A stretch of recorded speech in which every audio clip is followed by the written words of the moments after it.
Hola a todos. El tema de hoy es ¿cuántos idiomas hablas?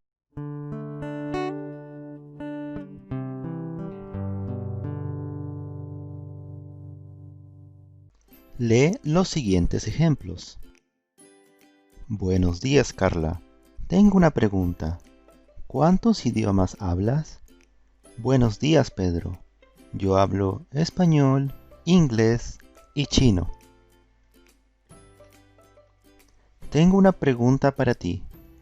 ¿Cuántos idiomas hablas? Yo hablo español, alemán y francés. Muy interesante. Hola Carlos, ¿cuántos idiomas hablas? Hola Juan, yo hablo 2 idiomas, español y japonés. ¿Y tú? Yo hablo polaco y español.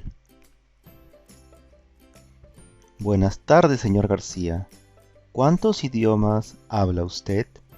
Buenas tardes, señora López. Yo hablo 4 idiomas, español, inglés, ruso y portugués. ¿Y usted? Yo hablo solo 2, inglés y español.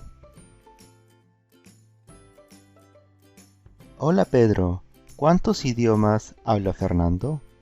Hola Diana, él habla 3 idiomas, francés, alemán y ruso. ¿Cuántos idiomas habla Carolina? Ella habla italiano y sueco. Hola amigos, ¿cuántos idiomas habláis vosotros? Hola amigo, nosotros hablamos 3 idiomas, español, checo y lituano. Y ahora un repaso. ¿Cuántos idiomas hablas? Yo hablo 2 idiomas, español y chino. ¿Cuántos idiomas habla él? Él habla ruso, alemán y portugués. ¿Cuántos idiomas habla ella? Ella habla inglés, francés y chino. ¿Cuántos idiomas habláis vosotros?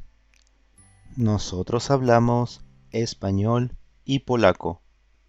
¿Cuántos idiomas habla usted? Yo hablo 2 idiomas, español y japonés. Y ahora responde, ¿cuántos idiomas hablas? Escribe en los comentarios. No te olvides que si tienes alguna pregunta, puedes escribirla en los comentarios. Muchas gracias por ver este video. Si te gustó dame un like, suscríbete y comparte con tus amigos. No te olvides activar la campanita para que no te pierdas la próxima lección. Nos vemos pronto. Chao, chao.